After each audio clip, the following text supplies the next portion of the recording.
Hello, I'm John Molesky, and this is Wilson Center Now, a production of the Woodrow Wilson International Center for Scholars. Our topic today is climate-related migration. Specifically, we'll be talking about situations in the countries of Senegal, Bangladesh, and Moldova.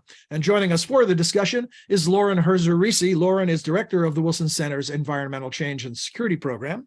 And Peter Schwartzstein. Peter is a Wilson Center Global Fellow. He's also an environmental journalist whose work has been featured in National Geographic, the New York Times, the BBC, many other major outlets around the world. And Peter is also a fellow with the Center for Climate and Security.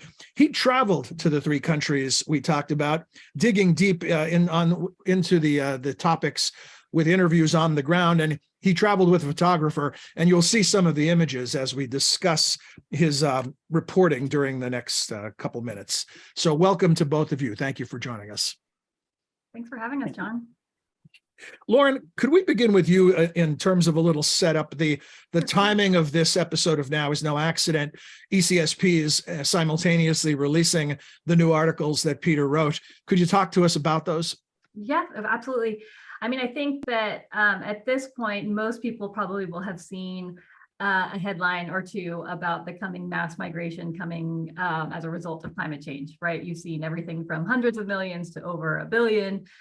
Projecting into the future on how climate change will force people to move.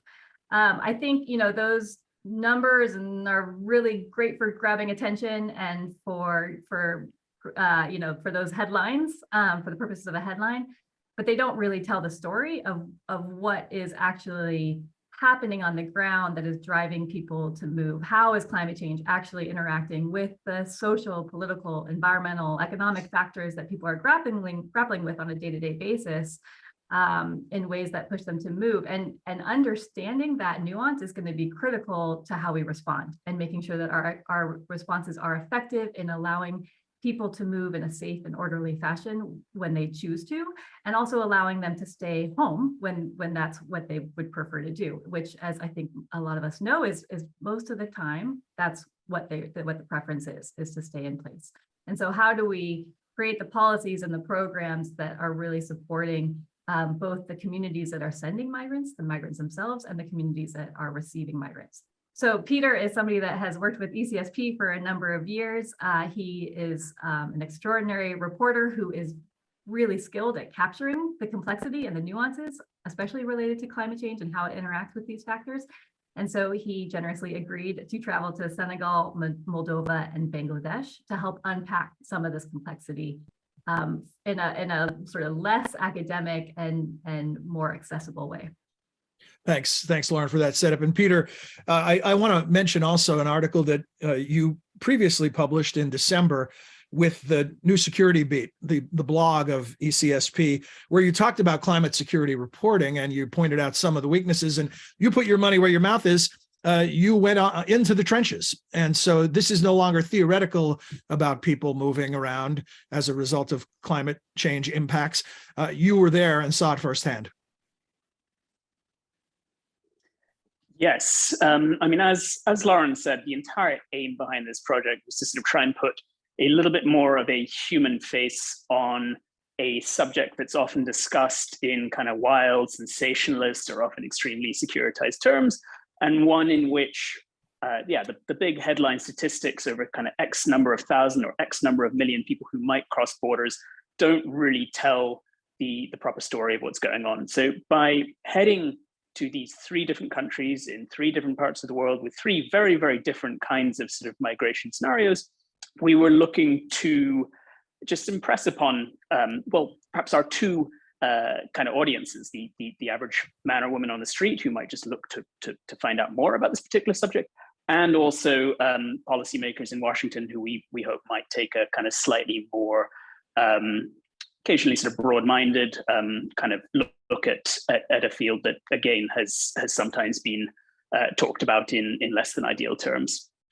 We'll break down your reporting from the three countries one by one, but before I do that, I want to ask you just in general terms about some of the specific drivers, right? We talk about large numbers of people. We also use this umbrella concept of climate change impacts or climate change related activity. But what are we talking about specifically? I'm guessing it's things like drought and that impact on crops, things of that nature. What are the types of specific things that you observed? Exactly. I mean, so in all three of these countries, we were mostly looking at rural communities. And the reason we were mostly looking at communities is that the professions that are the bedrock of rural living, agriculture, fishing, pastoralism, are uniquely vulnerable to different manifestations of climate change and are consequently sort of rendering the lives of many millions of rural people all the more difficult.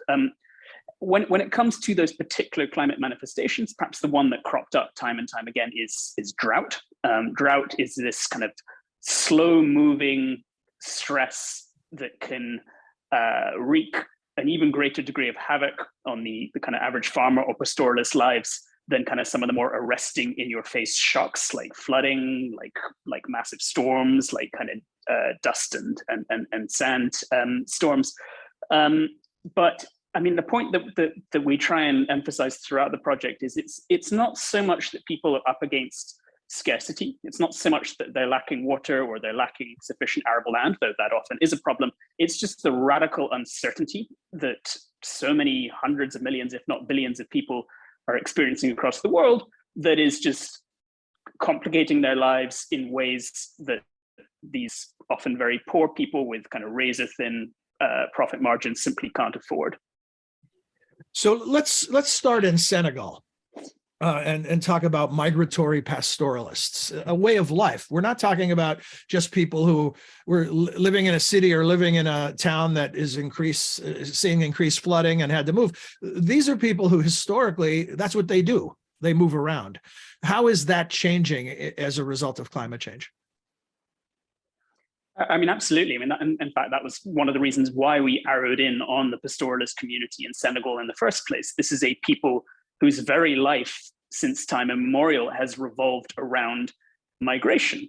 And yet, such is the degree of climate stress and climate shock that they're up against, along with a whole bunch of non-climate and non-environmental challenges, that kind of millennia-old series of migration patterns is being changed in every way imaginable. I mean, it's quite a shock, and it's a little bit of it kind of challenges you as a person when you hear these extremely dignified sort of old men and women just sounding completely lost and completely at sea as they discuss the fact that they're now having to migrate to completely different areas at different times of the year in different ways, often with different livestock, because the nature of the world in which they now live bears very little resemblance to the one of their parents, to the one of their grandparents, and many generations beforehand. Lauren. Yeah, I think the Senegal case, I think, illustrates also how it's not just the impacts, the sort of the environmental impacts of climate change, right? It's not just change. It is very much with the changing rain patterns and precipitation and drought and flooding, but it goes beyond that in terms of how those impacts interact with the sort of political dynamics on the ground, with the sort of ongoing social dynamics, with the existing sort of economic conditions, right? And so in the case of Senegal, I think that Peter does a great job of talking about, decisions regarding how water was managed in the 1980s had cascading effects on the pastoralists up to today, right? And how, so a rapidly growing population and decreased sort of land availability is interacting with these climate impacts in complicated ways as well. And it's all these factors together. And so I think that's one of the key things, is being able to look at these systems of decision-making and understanding how climate change is interacting with those systems. And in doing so, you sort of broaden the toolbox of how we can respond, right? It's not just about mitigating climate. We could mitigate climate today and we're still going to be feeling the impacts for decades, right? So we need to be, it's mitigating and thinking about how we create some sort of adaptive capacity, but also recognizing, as Peter does really well, that there is existing adapting capacity. These are people who have been adapting since the beginning of time, right? And they have really good coping strategies. So how do we invest in those coping strategies in ways that strengthen their overall resilience. In that regard, Peter, thanks, Lauren. What do they need? I mean, as we sit here today, Peter, you're in Athens using a phone. I'm in my basement using a faux studio with a phone. Lauren's on a laptop. We have these amazing technologies at our disposal now that are very portable. And the ancestors of these pastoralists didn't have those tools. What are the things they need? Does it come down to something that nitty gritty, something that they could put into their pocket? Well, I mean, there's the sort of the trite kind of unhelpful macro answer, and then there's sort of more perhaps specific ones. The trite unhelpful response is that much of the time they need better governance, which of course is a policy prescription that's akin to saying there needs to be less corruption or superior management. It's not very helpful.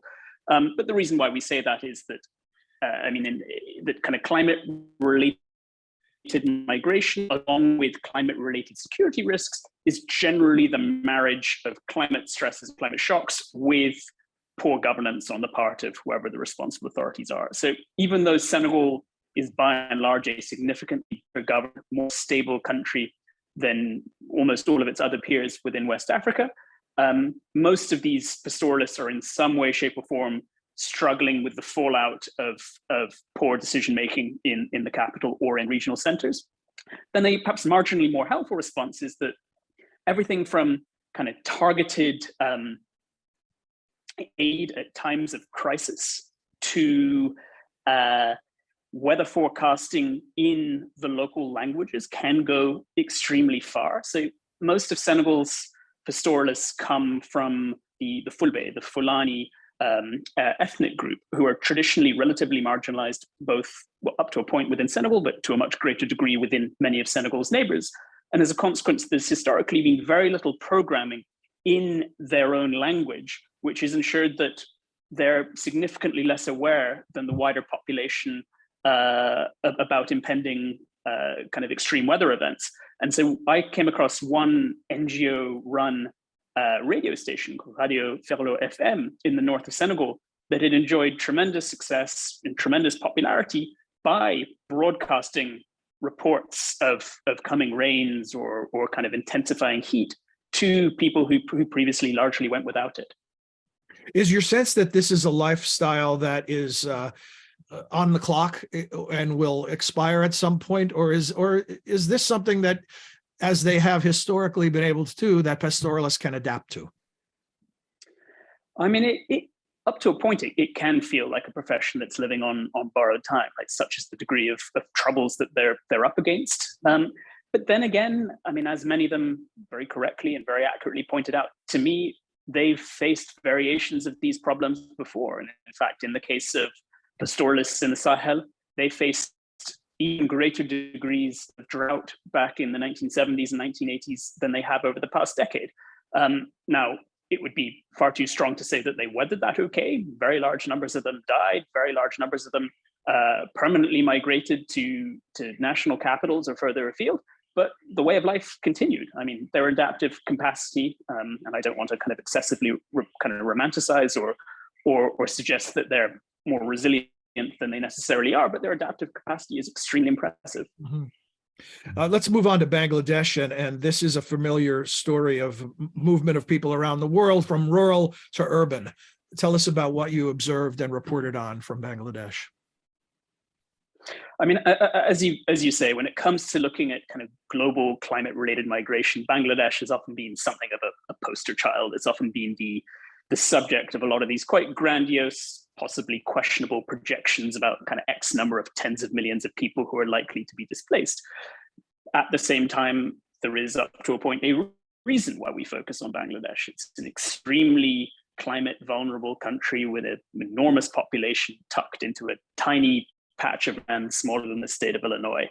But what we chose there was to follow a particular family from the village along the coastline from which they had originally been displaced through to the slum in Dhaka, the booming, roughly 20 million person metropolis of Bangladesh, to see kind of where they'd come from, what kind of conditions they were currently living in, to see and hear firsthand the kind of motivations and the thought process that had guided their thinking over the course of this roughly 10 to 15-year-long process, while also, again, trying to just put a very human face on a country whose which so frequently is discussed in purely statistical terms when it comes to climate change.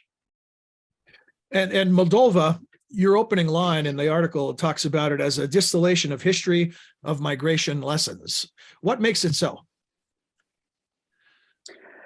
So Moldova could seem like a rather unusual choice for this kind of project, in part because as global migration numbers go, those leaving Moldova and those leaving it particularly for reasons related to environment and climate are fairly minute. But the reason we arrowed into migration to Moldova is probably twofold. One of which is we wanted to illustrate the fact that this is a problem that's increasingly striking wealthier parts of the world, as opposed to just the very poor, very populous ones that we've ordinarily centered. But secondly, that a country like Moldova, with that kind of roughly century and a half of quite dramatic outmigration, could offer some lessons, both for the current crop of farmers and others who are leaving because drought is rendering their livelihoods unsustainable, but also for other countries in the kind of wider Eastern and Central European region, which might at some point soon face that similar mishmash of climate-related drought, climate-related environmental and farming woes, and just a general breakdown in governance. John, do you mind if I jump in with a question for Peter? Of course. Peter, I think the Moldova case is a really interesting one. I think the context of Ukrainian refugees in the country and looking at how that has played out is really important. But also thinking about, this is not just, as you state in the article, this is not just a dynamic that is playing out in the poorer, more populous parts of the world, right? We saw there's 25,000 people displaced in California because of flooding over the last month. I mean, it's sort of happening everywhere. I think for Moldova, one of the interesting points that you made in the article was about sort of the role of misinformation and disinformation in impacting people's decisions, or sort of informing how they respond. I wonder if you could touch on that.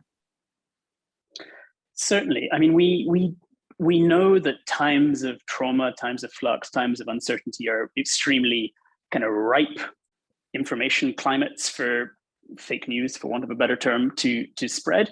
And what's really notable is that kind of despite the kind of immediate and many indirect impacts of the Russian invasion of Ukraine next door, you have plenty of kind of older Moldovans, many of whom are hooked on Kremlin channels, who refuse to leave kind of any degree of culpability on Moscow's part in this conflict that's kind of raging almost within earshot of their homes. So I found that a particularly fascinating backdrop against which to look at historic mis and disinformation, which was a kind of a fixture kind of when kind of among the kind of many waves of migration that the region has seen in the past, but also at a time when hashtags like there is no climate emergency were spreading and getting kind of amplified by a whole array of social media channels in Romanian and Russian language accounts. So this just seemed to be the kind of most grim little perfect distillation of kind of past, present, and kind of potentially future disinformation in a kind of climate setting.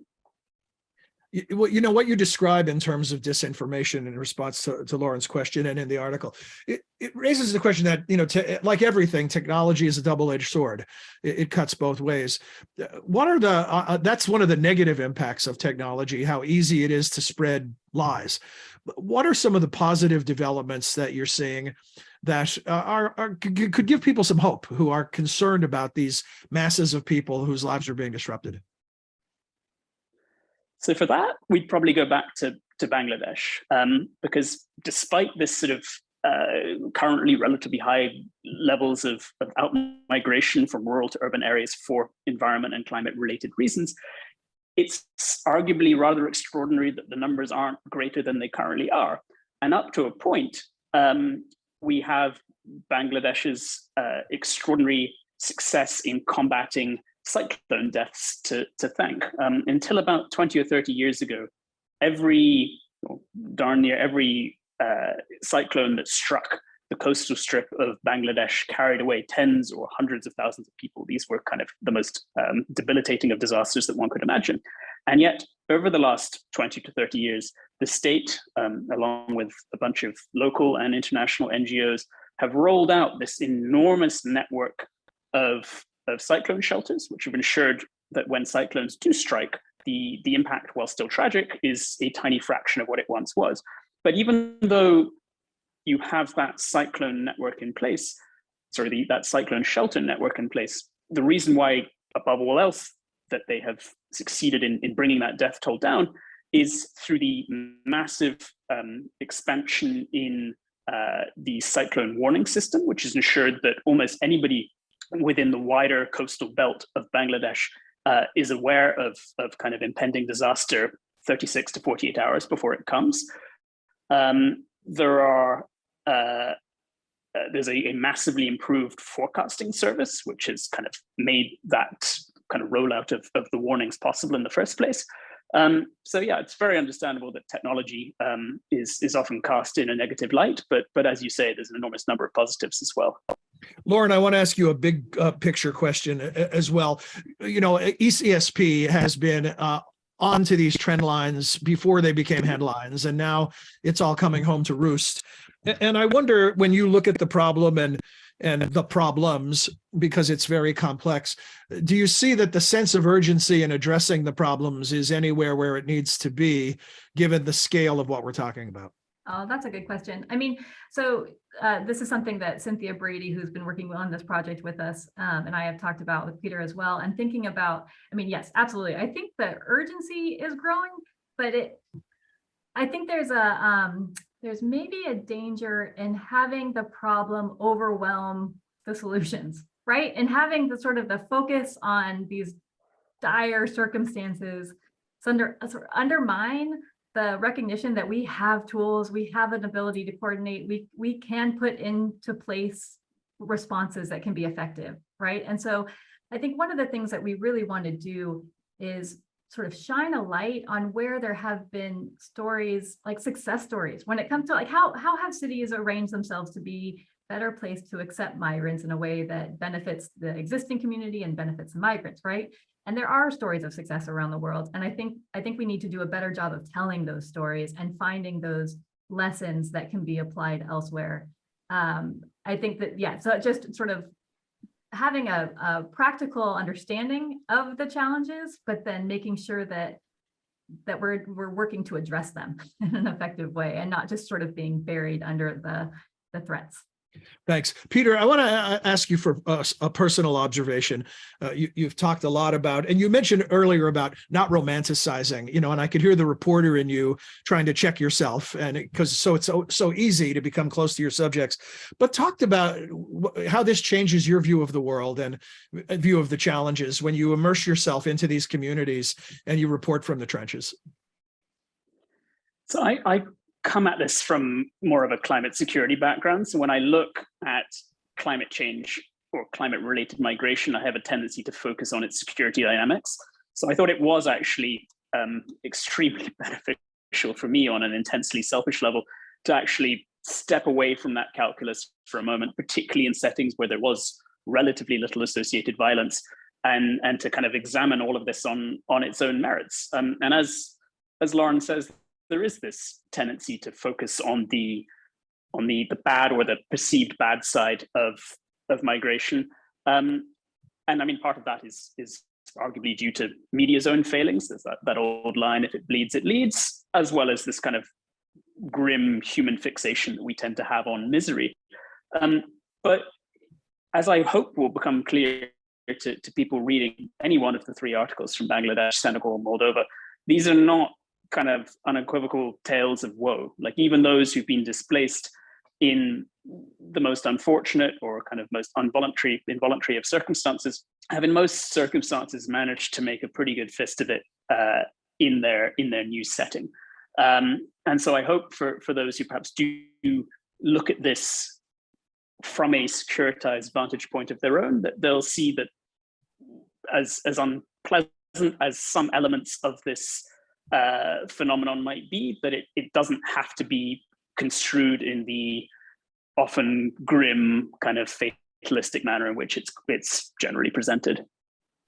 Well, thank you for reporting on that nuance in your pieces, and also today, Lauren, thank you as well. I want to encourage our viewers to go ahead and read the articles. You can find them at wilsoncenter.org. If you see the programs tab, you can find the Environmental Change and Security Program, and read away. Terrific stuff. We talked about a lot of it today, but there's a lot more value in Peter's reporting.